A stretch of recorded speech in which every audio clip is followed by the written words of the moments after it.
Jean-François Barry. Pour nous rejoindre en studio, 187 Cube Radio. 1877-827-2346. Les drôles trolls se font troller. Avec Jean-Denis Scott.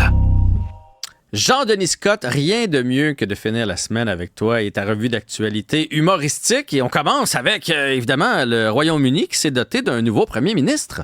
Oui, puis là, c'est facile de perdre le fil parce que, en tout cas, au dernier décompte, il y a seulement 4 Britanniques qui n'ont pas encore été premiers ministres. Là. Fait que il y en a eu pas mal dans les dernières années.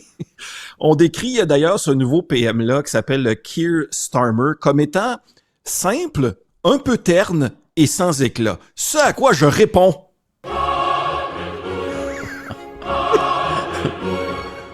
Enfin, un chef d'État plate, Jean-François. C'est vendeur, on va se le dire, c'est vendeur. Mais ces temps-ci, ce l'est, tu sais, un chef d'État qui est pas charismatique, qui a pas besoin d'acheter le silence d'une star porno, un dirigeant jeune, tu sais, qui a pas passé son test de conduire sur un brontosaure, un chef d'État qui se comporte pas comme un des méchants des prochains films de DC puis qui envahit d'autres pays. Le monde a besoin de dirigeants comme lui, Jean-François, qui conduisent une Camry, qui mangent du gruau, qui couchent avec leur conjointe puis qui aiment bien ça, la position du missionnaire. Mais là, imagine T'es-tu en train défi. de te décrire? Écoute, je pense que... Ah non, je suis en train de lire ma page LinkedIn.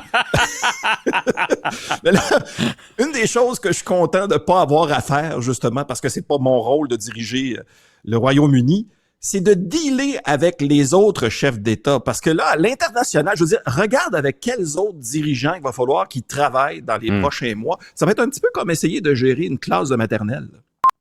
Bon, Donald, sors du Capitole. Macron, descends de ton piédestal. Poutine, lâche ton fusil laser. Donald Trump, couche-toi. Biden, réveille-toi. Trudeau, lâche le guichet automatique. Lâche le guichet. Lâche le pouvoir. Ça, lâche le pouvoir, tu peux le dire à plusieurs. C'est pas mal ça qui se passe ces temps-ci. Enfin, on va apprendre à le connaître, ce monsieur-là. Pour l'instant, ce qu'on sait de lui, à part son nom un peu particulier, Keir Starmer, c'est un avocat qui est spécialiste des droits de la personne. Écoute, il a défendu des syndicats, il a bataillé contre McDonald's. Bon, ce à quoi Donald Trump a répondu, moi aussi j'ai bataillé contre McDonald's. Hier, j'avais de la laitue et du bacon qui arrêtait pas de tomber de mon corps d'olive, puis il a fallu que je me batte avec pour les... En tout cas, le nouveau PM britannique a aussi combattu la peine de mort dans les Caraïbes. Fait que, tu sais, je sais pas quel autre chef d'État. Je veux dire, Joe Biden lui a combattu le sommeil dans un débat, puis il a perdu. Il a perdu! Fait que, ça a pas... Bon, il y a ses critiques, évidemment, ce nouveau chef d'État, ce nouveau PM. On lui reproche, entre autres, et je cite, des difficultés à dessiner une vision claire pour l'avenir du pays. Pendant que Biden, lui, dessine très bien, on a juste à aller voir sur la paroi de certaines cavernes en France. Il y a un très beau jet de dessin sur ces parois préhistoriques. Et là, oui, je suis un petit peu dur avec Biden, mais hier, il a quand même dit, dans cette, je dirais, cette espèce d'opération recharmer les Américains, il a dit dans une entrevue de Philadelphie à la radio qu'il était la première femme noire à servir le pays. Oui, ça va bien.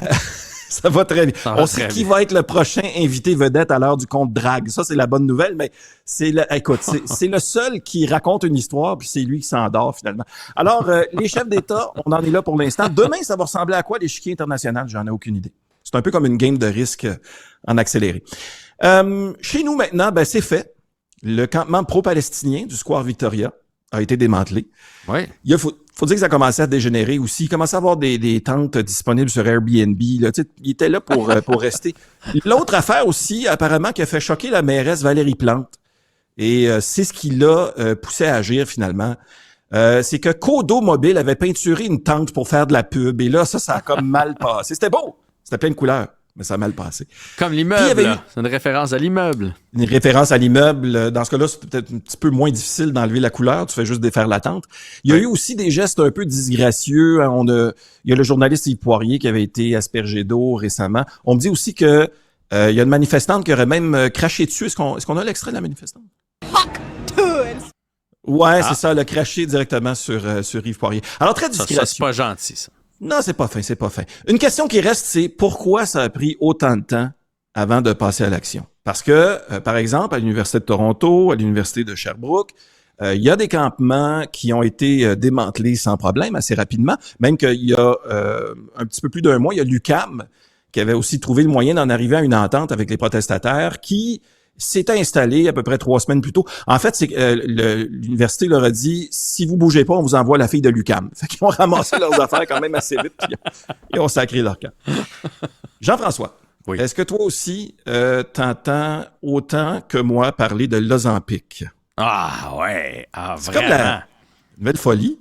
On veut perdre du poids pour rentrer dans notre bikini, je sais pas. Alors, c'est cool, tout ça, l'Ozempic, le Wegovy aussi, très cool, ça nous fait perdre du poids. Seule affaire, c'est que ce matin, on apprenait un petit détail sur ce médicament. Ah oui? Ça pourrait vous rendre aveugle. Ah? Oui. Alors, Fait que tu le vois plus, ta belle c'est silhouette. exactement ça. Écoute, ça part. La compagnie Ozempic, d'ailleurs, a lancé son nouveau slogan, le Ozempic, la perte de poids la plus rapide que vous ayez jamais vue. Alors, tu sais, c'est... je vois plus mon ventre. Eh oui, j'ai perdu mon ventre, chérie! Ah ouais, mais non, il est encore là. Les problèmes. Moi, je le vois plus. Et là, il y a une publicité que la SAQ aurait peut-être aimé qu'on voit plus. Ouais. Il y a une quinzaine de succursales au Québec, t'en as entendu parler, Ouais. où on pouvait voir cette pub qui fait, je dirais, l'éloge des produits fièrement québécois. Seul problème, c'est que c'est pas vraiment des produits québécois, c'est des produits qui ont été mis en bouteille chez nous. En fait, quand on regarde cette pub-là, c'est la même chose que quand on voit des milliers de cônes oranges à Montréal. On est peut-être roi des embouteillages, mais on n'est pas fiers de l'être. Les deux peuvent le comprendre. La SAQ puis la Ville de Montréal, ça serait bien. Et là, en terminant, Guy Fournier signe une chronique dans le journal où il est question des difficultés des réseaux de télévision généralistes. Et évidemment, son constat est sombre, à juste titre, je pense. La question qui est dans le titre de sa chronique, c'est TVA, CTV, Global et compagnie vont-ils mourir? Et il ajoute, chaque fois que les grands patrons font leur compte pour l'Assemblée annuelle des actionnaires, on croirait qu'ils sont à la veille de demander l'aide à mourir pour leur chaîne. Évidemment, il y a raison de s'inquiéter. Et Jean-François, Francis Cabrel est en spectacle au Québec il y a 3 semaines et même lui a abordé le problème sur scène. Nous on vivait bien et voilà qu'aujourd'hui, ce que ça nous prendrait après que tout le monde ait fui, c'est l'aide à mourir. C'est très difficile d'attirer des nouveaux fans. Faut-tu que Sophie Thibault s'ouvre un compte OnlyFans? Ça va-tu finir? Faut-tu recourir à l'aide à mourir? Ah, j'aime bien Stratégie cette d'affaires comme une version. autre. Hein? C'est pas pire. Hein? Je savais pas que Cabrel était dans l'actualité, tu vois. Oui, il est toujours là. Et puis, ça se peut qu'il y ait des nouveaux droits là-dessus qui pourraient peut-être donner un peu de sous à TVA et compagnie. Peut-être. Bonnes vacances! Hey, à bientôt! Salut.